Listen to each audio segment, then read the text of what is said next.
Hey gang, Bronco Carl 92 here. So it's Tuesday, October 8th, and haven't been around for a while. So tonight's just a little update on what I've been doing.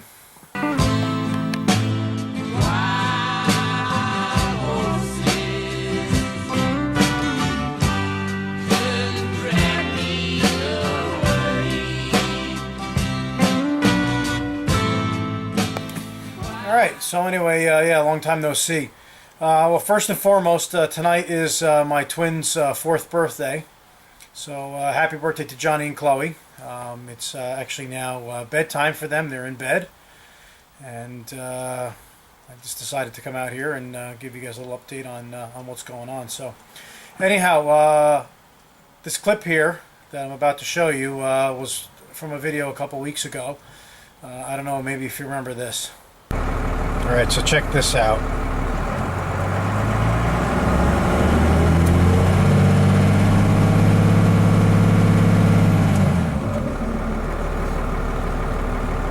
More on that later. Okay, so basically, after getting the truck all together, I realized that the truck just didn't seem to have the power that I expected out of 650 foot-pounds of torque. And the 250 odd horsepower that the motor is supposed to put out with the mods I did. I had a real hard time getting the thing to do a burnout or anything like that. And driving it, the trans felt a little weird, especially when we went from the lockup clutch being open to the lockup clutch being closed. It kind of like would almost like have like a launching feeling. So, turned out, as you could see by the tach, that stall speed on the converter is just a bit too high for diesel. Stalling in the video there around 2200 RPM.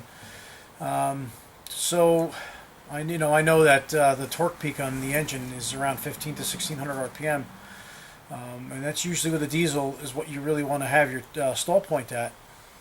So what I did was I sent an email to Roadrunner Converters, where I got my converter from, and asked them, what do you guys advertise this stall speed at? Because mine seems to be wrong.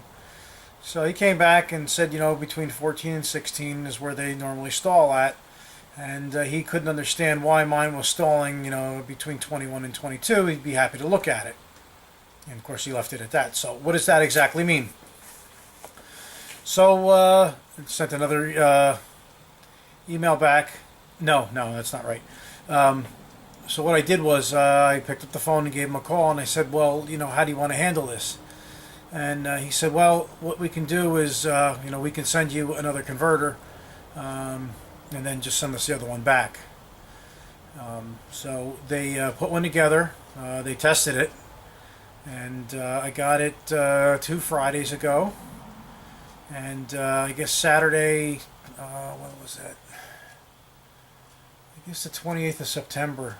I took the trans out of the truck, swapped the converter, put their replacement one in.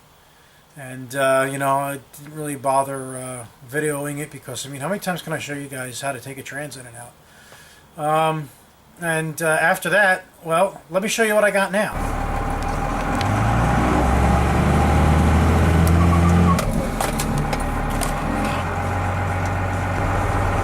Okay, so here's what we have now.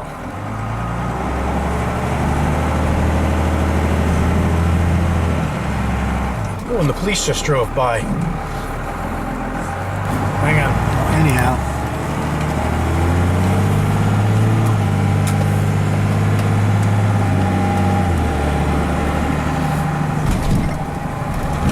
Anyhow, she gets to about 1700 now. And then we get a little boost, and the tires just basically spin now. So the issue I had before was you'd get to 2200 RPM, and nothing would really happen because we were basically past the torque point. So anyhow, I'm just going to head back to the house. I didn't want to do that in the driveway because it's a little noisy.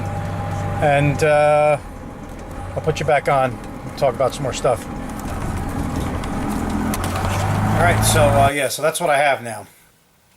Is the stall point right? Well, it probably could be a little bit lower, but I think once this converter cashes in, and I mean that only because it has a single disc lockup clutch, and I think if I go any more power with the engine, like if I do injectors or if I do something with the turbo, maybe next year, well, it may not live.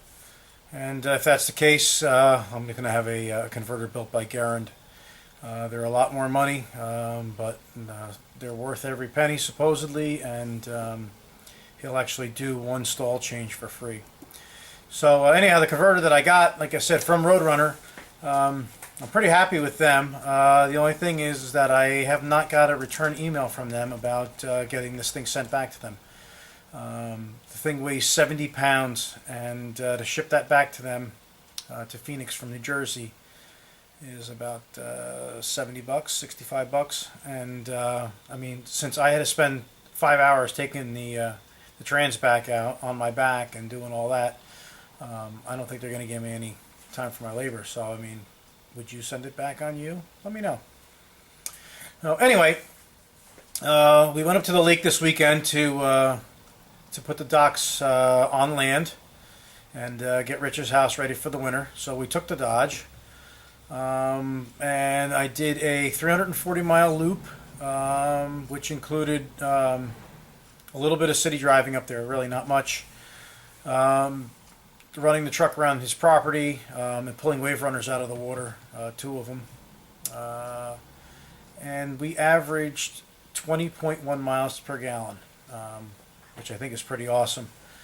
I did a second city test, I think, or around town test before I filled it up before we left, and it was at 14.89. So that seems to be right around where we had it the last time. We got about, I think the last time I checked it was about 15.1.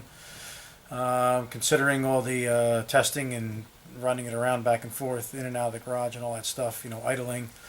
I had to work on the remote starter, so I had the truck running for that. So, yeah, I'm really stoked about the fuel economy the truck gets.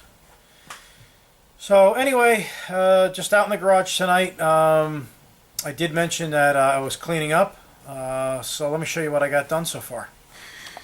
All right, so basically what I did was I put this metal board on the wall here, and I moved my air regulator over there. I moved the light switch, and I got my my trans and rear end tools hanging on there now.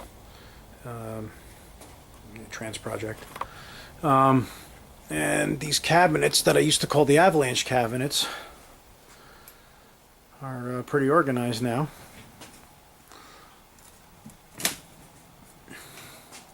I got a lot of spray paint, boys and girls, let me tell you. I did reorganize the crap on the top there. I got rid of the Grainger catalog and some of the other catalogs I had, and basically focused on keeping the few repair manuals I had. And those bags in there were basically all the things for my lawn equipment. And these Mitchell books, I just can't give them up just yet. I might try to sell them or something. And really, that's really all I got done in the cleaning department around here, because of course, I had other things to do. Of course, the truck, and it's fall starting. All the leaves are down.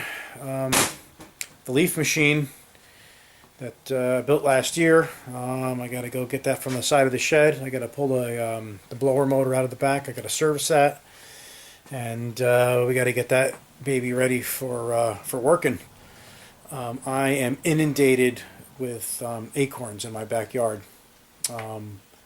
Last time I remember having so many like this, we had a really crappy winter, or a really good winter, I guess, if you like snow. I like snow, so I guess I'd say it's a real good winter. So yeah, we'll keep our fingers crossed, because I like playing in snow. So hopefully I can get this little spot over here cleaned out, so so we can run the leaf machine in and out. And that way I won't have to cover it up or anything, because the motor and everything is it's attached to the mower, and the leaf machine's separate. So otherwise that means dismantle it after every time I use it, and I'm probably going to use it about 10 times or until the snow comes to clean up the yard. So anyhow, that's all I got. Hopefully this weekend we'll get up another garage video, maybe Sunday. Saturday we have twins' birthday party. All the family's coming, well, except for my sister. She's in Texas. But I'll have a little birthday party for them on Saturday, and maybe Sunday. I think we have axle shaft to do on Mark's truck. I finally got one. That was quite a pain in the neck to locate one, but I got one, and he's probably going to want me to get that done before we hit any snow also. So anyhow, as always, thanks for watching, and y'all take care. Oh yeah, and by the way, if I haven't mentioned, Street Rodder 100, he's got a lot of cool car videos. Check out Kenny, Big Daddy. Take care.